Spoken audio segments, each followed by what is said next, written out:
Hello world, and this is F1 Help. Welcome back to the channel. I'm your host Lazarus, and today we are going to be, looking back on the week behind us, the racing that took part in the weeks behind us. Now, I know that this channel is called F1 Help, but they also do follow other forms of motorsport as well, and I quite enjoy them.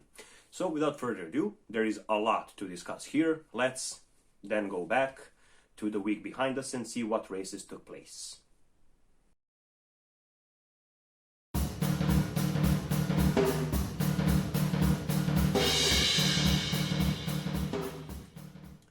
Now, before we get to any actual racing, first thing that I would like to do is pay tribute to the one and only Kunimitsu Takahashi, who was a former Japanese motorcycle and open wheel and touring car driver. So basically the man competed in everything there was to compete. He was known as the father of drift, meaning, of course, he popularized drifting in Japan, I suppose. And his racing career lasted from 1958 to 1999.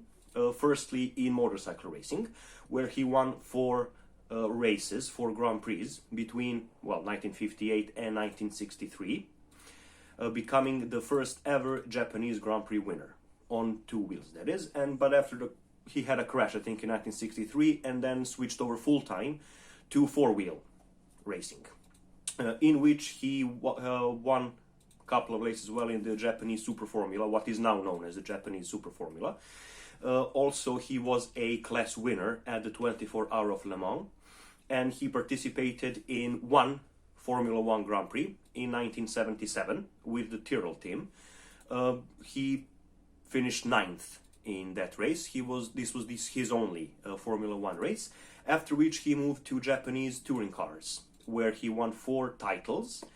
And in 1999, he retired from racing to focus on his team ownership career, that is. His most notable performance was winning the Japanese Touring Car Championship in 2018, where one of his drivers was a former Formula 1 world champion, Jenson Button. Mr. Takahashi, or Kuni-san as he was known, died on the 16th of March 2002 at the age of 82. So here we are then going to move on to actual racing that happened in the past week. So then, let's get this racing week underway. And we're going to start with the longest race held previous week, which is for the FIA World Endurance Championship, which held its first round in Sebring, known as the 12 Hours of Sebring. Now, the 12 Hours of Sebring is actually one of the most prestigious endurance races, being a part of a triple crown of endurance racing. The other two, of course, being 24 Hours of Daytona, which was held early in the year, and 24 Hours of Le Mans, which will be held later in the year. You didn't know that, did you? Okay, so then, let's then begin digesting at least the winners of the 12 Hours of Sebring.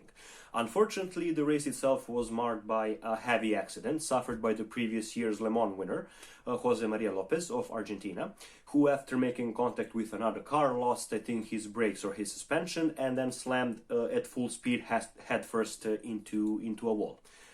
Luckily, Lopez is fine. He is absolutely fine, no problem at all.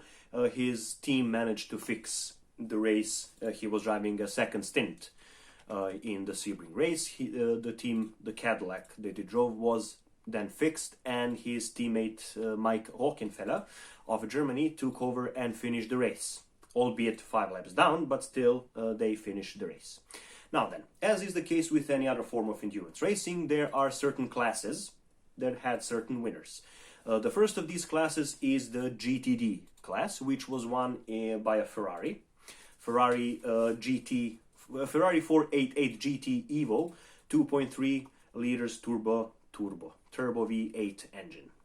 This car was driven by Antonio Fuoco, Roberto Lacorte, and Giorgio Serangioto, all of which are Italian drivers.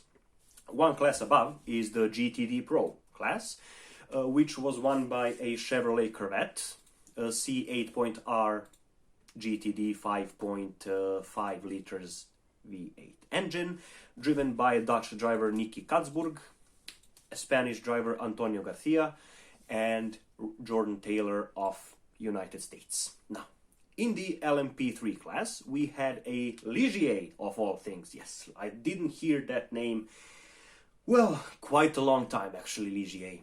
Yep, but anyway, in this 2022 12 Hours of Sebring, Ligier JSP320 with a Nissan 5.6 liter V8 engine driven by Joao Barbosa of Portugal, Malte Jakobsen of Denmark, and Lance Wilsley of the United States, who won the LMP3 class. So one class above that would be LMP2 class, which I think is the class where Juan Pablo Montoya actually, well, not sure if it was actually him, but his team were running pretty well at this point. Maybe, I think they were looking good to take the class victory, but unfortunately they had a crash and were not able to finish the race. So Juan Pablo Montoya of Colombia, of course, his son Sebastian, and Swedish driver Henrik Hedman were unfortunately out of the 12 Hours of Sebring. Montoya actually won it, I think, on maybe 2 or 3 previous occasions. I'm not 100% sure. So yeah, they would qualify, I think, today as losers of the day, if you will. However, the LMP2 class itself was won by a Oreca 07 with a Gibson 4.2 liters V8 engine, driven by Scott Huffaker of United States, Mikkel Jensen of Denmark, and Huffaker's countryman Ben Keating. And now the overall winners, the DPI class, if you will. The overall winners were, of course, a Cadillac DPI VR 5.5 liter V8 engine. V8 engines again, good old V8 engines. This Cadillac was driven by New Zealand's Earl Bamber, Neil Yanni of Switzerland, and Alex Lynn of United Kingdom.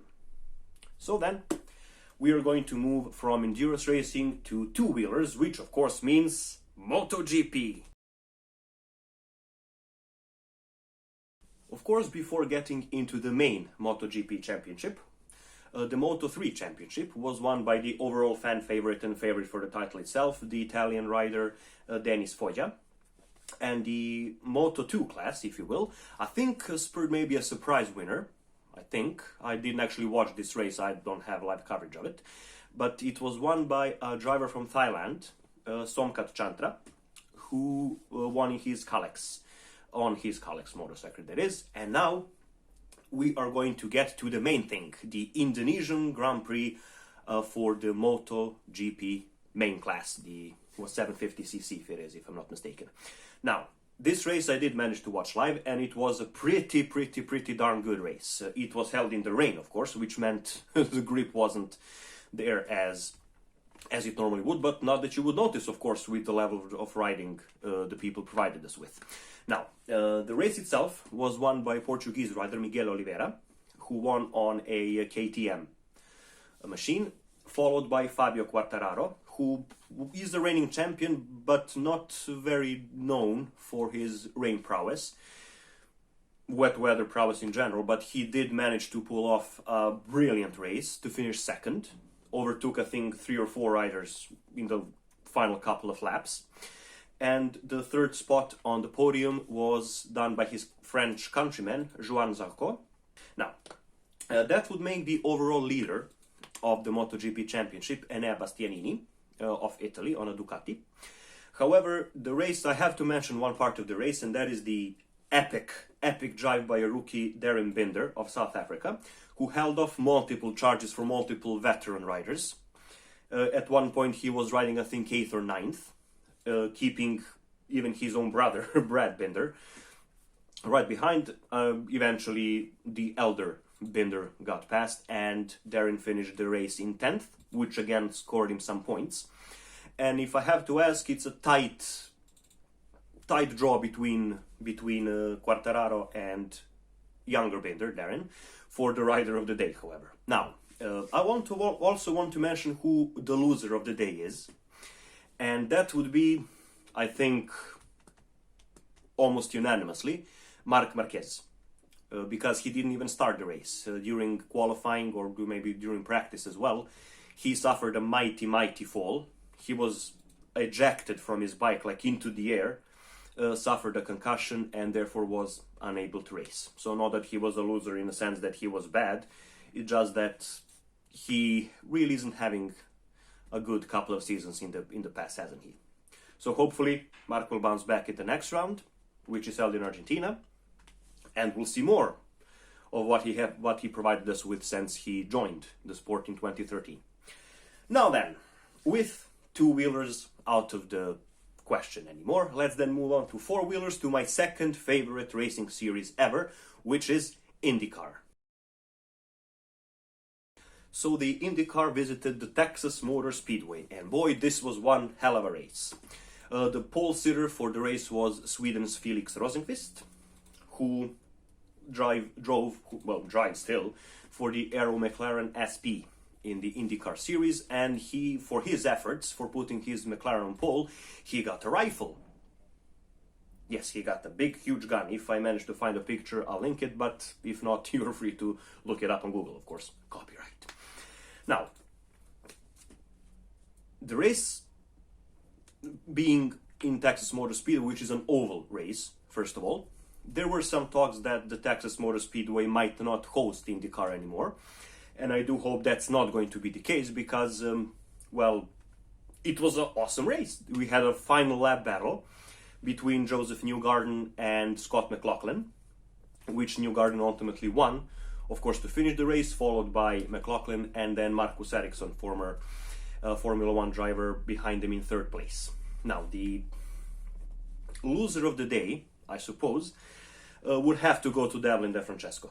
Absolutely. I mean, the man was definitely not on his game that day.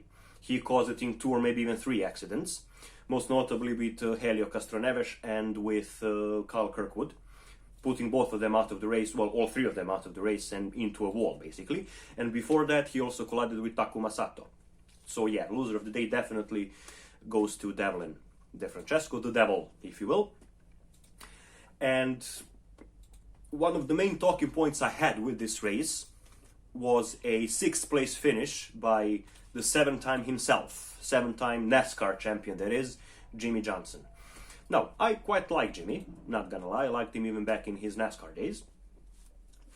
But him finishing 6th and battling it out with a 6-time IndyCar winner and multiple Texas Motor Speedway winner Scott Dixon, I think made for a pretty good show of his abilities on an oval race. Road courses, Jimmy isn't really known for being a good road course racer. That's why this was actually his first IndyCar oval race, and he finished 6th. Easily driver of the day for me, for IndyCar. And keep in mind, Jimmy Johnson is 46 years old, and he made his IndyCar debut last year.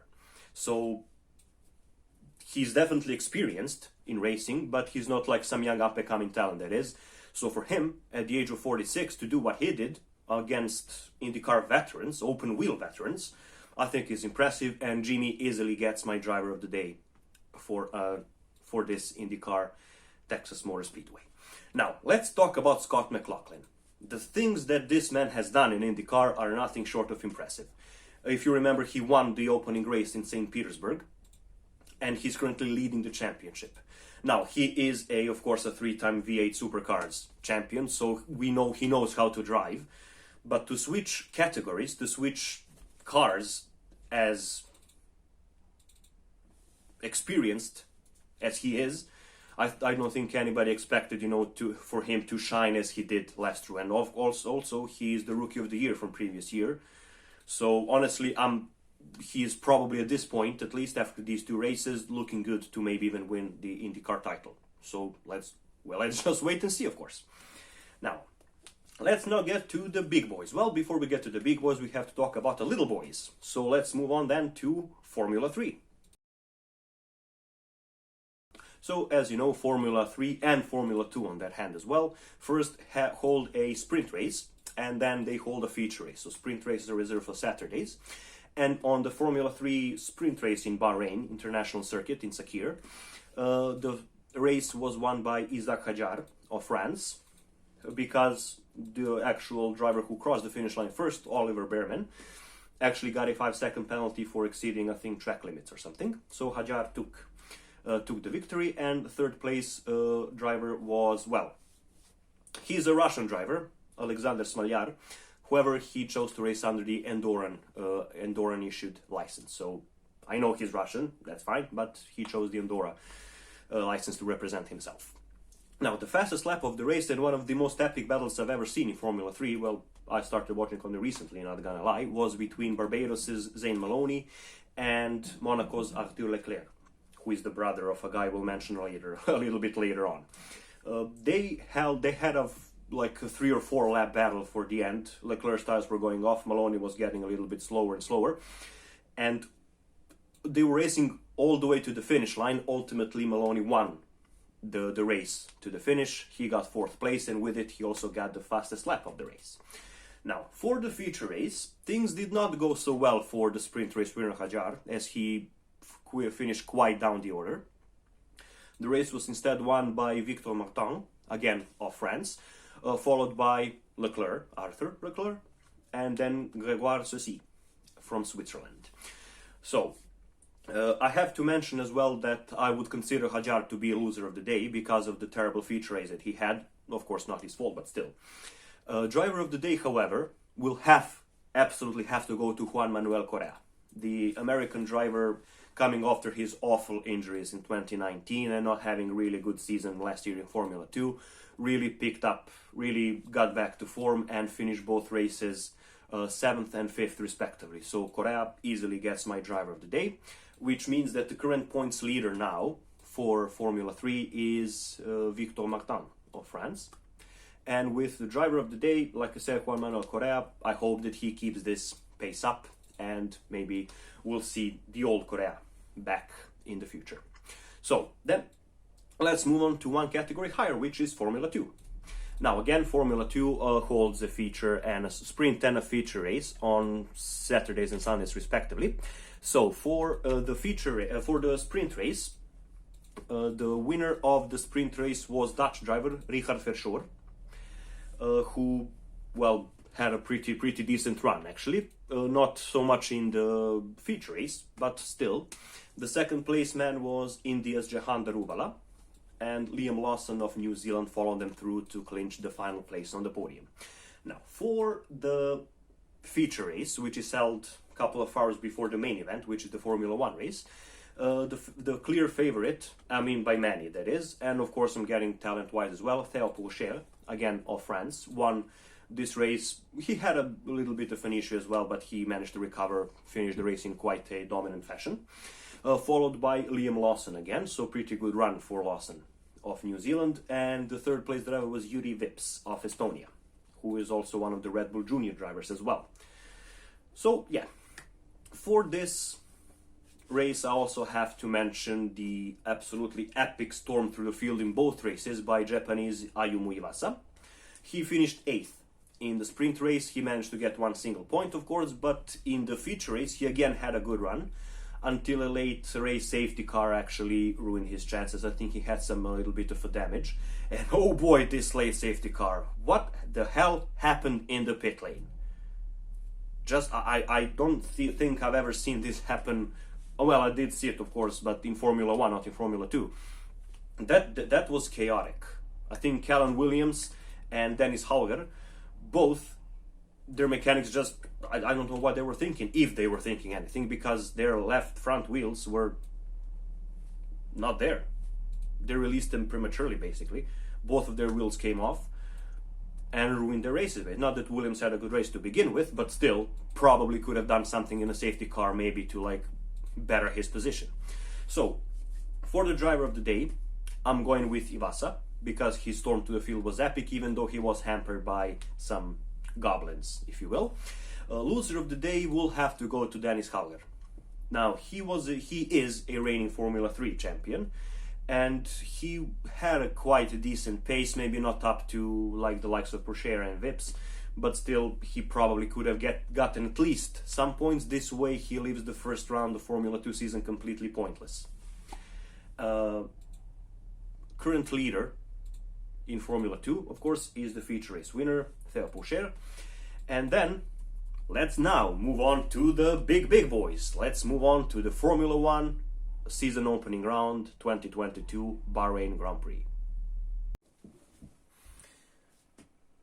So, the highly anticipated 2022 Formula 1 season is a go.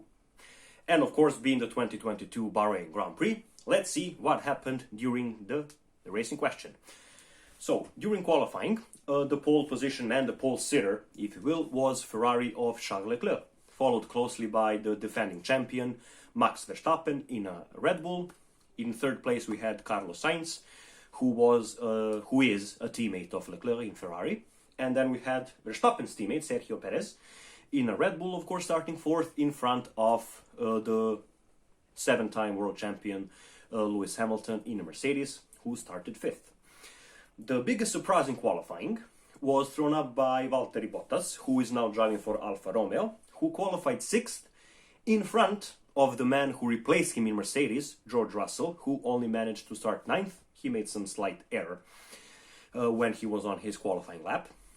So, the race start itself, it wasn't as chaotic as Formula One starts tend to be, apart from Bottas, actually. Bottas was, he became a brick. And he just sunk down the order. I think he lost maybe 6 or maybe even 8 positions in the first lap alone. He did manage to claw back some of those places and finish right where he started in the end of the race. But the race start is not something that he will be talking to his kids about, if you know what I mean. Now, the race itself seemed to be pretty much in Leclerc's control. He had a measure of everything that Red Bull had to throw at him, which they did, especially after the pit stops, where Verstappen almost, and I mean almost, executed the undercut to perfection.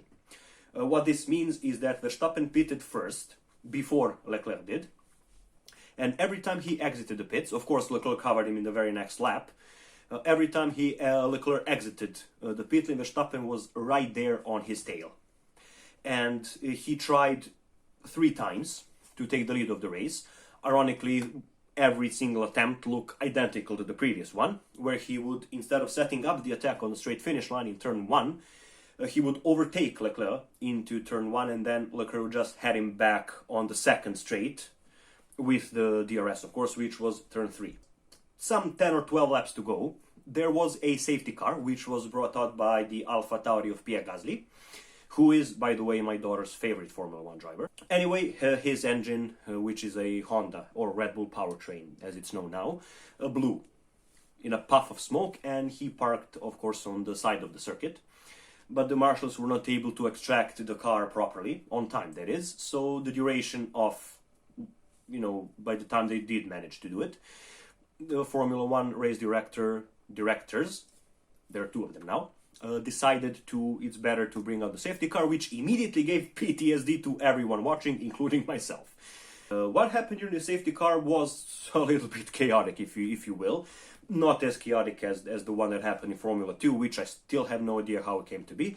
Regardless, what safety car does is it bunches up the field, which means that any advantage Leclerc had, and he did, of course, pit under the safety car as well, just annulled this lead that he had, and Verstappen was right behind him on the restart. Now, how to put this mildly, Verstappen didn't do a good enough job on the restart of the race, and we know how good he is when restarts are in question. So before they entered the final turn, Verstappen positioned his car on the inside line, while Leclerc was on the outside line, meaning Leclerc had a longer way to go to actually get through the corner. However, he would then be able to get to the throttle much earlier, while Verstappen would have to find the correct line and not lose as much time as, one would pretty much avoid doing. So, Verstappen didn't get a good restart by any stretch of the imagination. Leclerc, I think, pulled a gap of almost 1 second even before they reached turn 1, which then left Verstappen in the clutches of the other Ferrari, of Carlos Sainz. Now, as Verstappen completed his third stop, we heard him on the radio talking about some imbalance on his car. He originally thought this was due to the tires. He had a feeling that one of the mechanics maybe screwed the wheel a bit tighter than what normally would, and that's giving some sort of imbalance when braking and when going through the corners. So he relayed this message to his team, who told him that they don't see anything wrong with this specific wheel per se. However, as Sainz was mounting an attack, he wasn't actually able to gain a position on Verstappen, so they remained P2 and P3 respectively. However, on the back straight before turn 11, a red light came on the back of the Verstappen's car. This is known as the pit limiter, which means that the car, for any reason, is going slowly. Of course, Sainz saw this happen and just went straight around the inside of Verstappen into turn 11, up the hill, and away he went. Bad luck, more bad luck if you will, was to follow Verstappen, as his Red Bull failed on, well, the final straight before the final turn, which of course left him without a drive. The car simply switched off. Red Bull suspects this is due to a fuel pump issue, a claim which they have since retracted. Regardless of what the issue was, Verstappen did not finish the race. Well, I mean, he did, but earlier, he retired from the race, if you will. He pulled away into the pit lane, and his day was unfortunately done. This retirement for Verstappen actually meant that his teammate, Sergio Perez, was now left in third position to claim the final spot on the podium, but he was facing a very feisty Lewis Hamilton behind him. Now, Mercedes don't appear to be quick as they were. They did say that they had some issues with, car bouncing up and down on the straights due to the aerodynamic change. So I actually don't think that Hamilton would eventually have gotten past Perez on pure pace itself, because Mercedes simply wasn't there. What gave Hamilton is known to be a pretty lucky driver. I mean, you have to be there to seize the opportunity if it arises, and arose it did. Because as they began the final lap, going into turn 1, Hamilton was pretty close to Perez, not enough to overtake him straight on. But unfortunately for Perez and for Red Bull themselves, the engine on Perez's car simply switched off, which then in turn locked his rear wheels in place, and the Mexican spun. He spun and he was not able to restart the car, and he was out on the spot. So then this left Hamilton in a pretty surprise podium, if you will. He was now in third place behind the Ferraris. And to make things even better, when they crossed the finish line, his teammate George Russell, who started the race in 9th, was now in P4. And then, let's talk about driver of the day. I don't think it's of any surprise who the driver of the day is. I mean, it has to be Kevin Magnussen. It simply has to be Kevin. I mean, he finished 5th, P5, in a Haas. Haas in the previous year was, well, nothing to write home about. The car was pretty dreadful, though to their credit they did say that they were looking more into 2022 than they did in 2021, and with Magnussen's teammate Mick Schumacher actually finishing the race in 11th, so just shy of the points. They would prefer, of course, for him as well to get into the top 10 as well, but regardless, with Magnussen's P5, basically means they're currently sitting third in the Constructors' Championship, right behind Ferrari and Mercedes. Now, P6 again went to Valtteri Bottas. Like I said, he basically finished the race where he started it, in 6th position. Behind him was the Alpine of Esteban Ocon. Then in P8 we had Yuki Tsunoda. Tsunoda was actually the only Red Bull car to finish the race.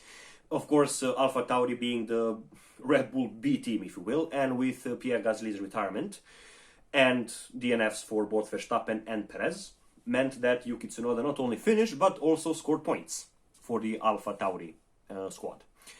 Behind him in 9th was Fernando Alonso in another Alpine, the Pink Panthers, if you will, which I think actually looks, the car is beautiful. And then in P10, we have another close contender for the driver of the day. Ultimately, it had to be Magnussen, like I said. Chinese driver, Guan Yu Zhou. Now, Zhou was regarded as a pay driver. Driver of no particular skills that you would write home about, but still, he did have a solid campaign in Formula 2 previous season. I think he finished 3rd in the entire general standings as well. But when he was announced as an Alfa Romeo driver alongside Bottas, many people, well, not gonna lie, myself included, thought of him as only being there because of the sponsorship money that he would get to the struggling Alfa Romeo outfit. However, in this race he was actually pretty decent. He was, for most of the race, he was right on Bottas's pace, and he actually did pull a quite good overtake on Fernando Alonso, of all people. You do not put an overtake maneuver on Fernando Alonso and get away with it as easily, but I think Joe, or Joey as he's known, actually did a phenomenal job with it. And of course, with the double DNFs of the Red Bull team, he was then promoted to P10 and in turn scored a solitary point. If I may notice, he absolutely earned this point. He actually drove a pretty solid race for a rookie, that is, to finish in the points on his first outing in Formula 1. Not many people can say that they done that. So then, one new Joe, one needs to get credit for what he has achieved so far. And of course, loser of the day, without a second thought given, absolutely has to be Max Verstappen. I mean, he was running a solid P2 and probably would have stayed there in spite of Sainz behind him. I just think he had the pace, he had the measure of Sainz throughout the final couple of laps. Had his car not given way, he definitely would have been second, there's no question about it. But in the end, the entirety of the Red Bull team can be classified as losers of the week. Now, Leclerc's win, of course, since it's the first round of the season, sees him leading the championship standings. And of course, he also got one additional point for the fastest lap of the race that he set, in what is known in Formula 1 terms as a Grand Slam. Now, Grand Slam is a term used when a driver starts on pole position, sets the fastest lap of the race, and wins the race. This is not to be confused with Grand Chelem, which means that the driver has started on pole position, set the fastest lap, and won the race, leading every single lap of the race. So these are two completely different things. Leclerc did a Grand Slam. So, pretty good opening race for Formula 1. So then, in other news, NASCAR has actually visited the Atlanta Motor Speedway, and this race was also pretty good. So then, let's find out what happened in Atlanta. As is the case with Formula 1, NASCAR's feeder series also visited Atlanta as well. Of course, those series being the World Camping Truck Series and the Xfinity Series. Now, I'm going to put in just the top 10s for both of those categories right on the side here. But for the trucks, the winner was Corey Heim. And for the Xfinity Series, Ty Gibbs won the race. Now, like I said, I also don't have coverage of these races. I'm not going to dwell too much about it. So I'm just going to leave it top 10s right here so you can see for yourselves how it went. And then let's talk about the Cup Series, which is the main NASCAR event here. Now, I actually tuned in like first half of the first stage and I saw Ross Chastain leading the race, which, I mean, it's not surprising given it's NASCAR, of course. I mean, stages and everything else, anybody could be at lead at any point. But what struck me with Chastain's drive, actually, is that while he was driving, he had a little bit of a moment, and he slammed into a wall. And, of course, went to the pits to see if the damage can be repaired. Fortunately for him, it did get repaired in the end. And he was let out, I think, maybe a lap or two down on the leaders. Now, as it is normal with these stages as well, the lead changed through and through, of course, the race, with the eventual winner, William Byron, actually coming out on top, with Chastain coming in second, which I think was pretty impressive considering what he went through during the race. Now, there was, if you want to call it a big one, I think when Kyle Larson got caught up in an accident as well and just swiped across to Corey LaJoie, who also recovered quite well as well, but for Larson, he wasn't in the top 10, so... But I mean, he did secure himself the playoffs, winning at Fontana, I think, so I think he won't be dwelling too much about this specific race result, however. Now, one person who did not yet qualify for the playoffs is Chase Elliott. He finished this race in 6th, and this finish as well allowed him to actually take the lead of the championship, so... If he wins the race, of course, then that's all he has to do in order to secure him the place in the playoffs. I mean, granted, if 16 drivers even end up winning a race this season, which so far does appear to be highly likely, actually.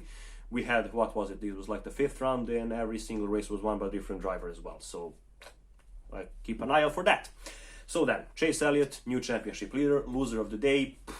Loser of the day, actually. I didn't actually watch this race until its end, I'm not gonna lie, but judging from the recent performances, I'm gonna go with Danny Hamlin.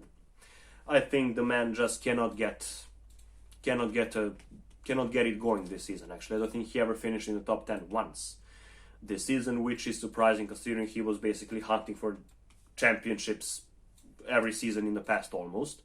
So yeah, for him not to finish as well, I think, yeah, Danny Hamlin would definitely be a loser of the day, maybe a loser of the season so far. Now, fourth driver of the day, again, I didn't give it a second thought like with Formula 1, has to go to Chastain. Ross Chastain drove his heart out in Atlanta. Absolutely phenomenal drive. Absolutely perfect. I mean, well done. Well done to the Watermelon Man. Honestly, this was so good. I enjoy watching it every single lap that he led, and until I fell asleep, which is basically because I was tired, not because the race was boring. I love me some NASCAR.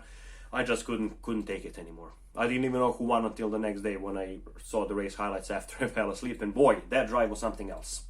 So then, the top 10 finishers, of course, aside from Byron and Chastain, were in third place Kurt Busch, in fourth place Daniel Suarez.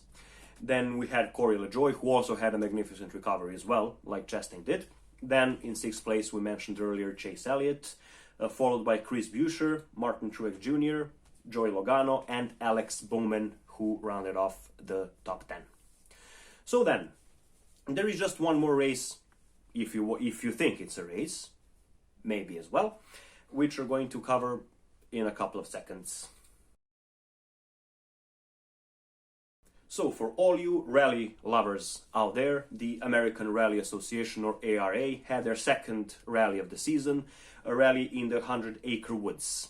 This, like I said, unfortunately, I simply don't have anywhere to watch the rally, so I watched the highlights basically, and I have to say, this rally was beautiful. I mean, the scenery is beautiful. It's a gravel surface, just to keep that in mind as well. Of course, being the woods, but the scenery and like the surroundings, landscapes are simply stunning. Now, this rally was won by Canadian Brandon Semeniuk, with his co-driver being Keaton Williams of United States, with the absolute legend of American rallying, Cam Block, and his co-driver Alessandro Gelsomino, finishing the rally in second, followed by the Irish pair of Barry McKenna and Leon Jordan. Now, Semeniuk and Williams were in a Subaru. Cam Block was in a Hyundai. How do you pronounce Hyundai? I pronounce it Hyundai. It's going to be Hyundai from now on. And McKenna and Jordan were in a Ford. The fourth place man was, of course, the man himself, the big daddy of them all, Travis Pastrana, with his co-driveress, lady co-driver, Rhiannon Gelsomino of Australia, and they were driving a Subaru as well, with the fifth place then being by a British pairing of Tom Williams and Ross Whittock, who were driving a Ford. So then, this was a breakdown of the race week behind us. Quite an interesting week, if you may add. Now, of course, for the next week, NASCAR will be back, as well as Formula 1, with Formula 2 and 3 following as well. So be sure to not miss the 27th of March, where we're going to have the Saudi Arabian Grand Prix in Formula 1. A track which is not loved. I mean, it does look like a sperm, not gonna lie. But if I'm being honest, this track, I think, in my opinion, even though the location is debatable, is pretty good. A lot of blind corners, you have to be careful. I think there are 27 turns on the circuit as well. And if the previous year's race is anything to go by, and well, any other street race in Formula 1 as well, we are in for some insanity. So, fingers crossed. Let's see what happens. So then, thank you very much for staying with me today. This has been, of course, Lazarus from F1 Help. And until next time, I bid you farewell.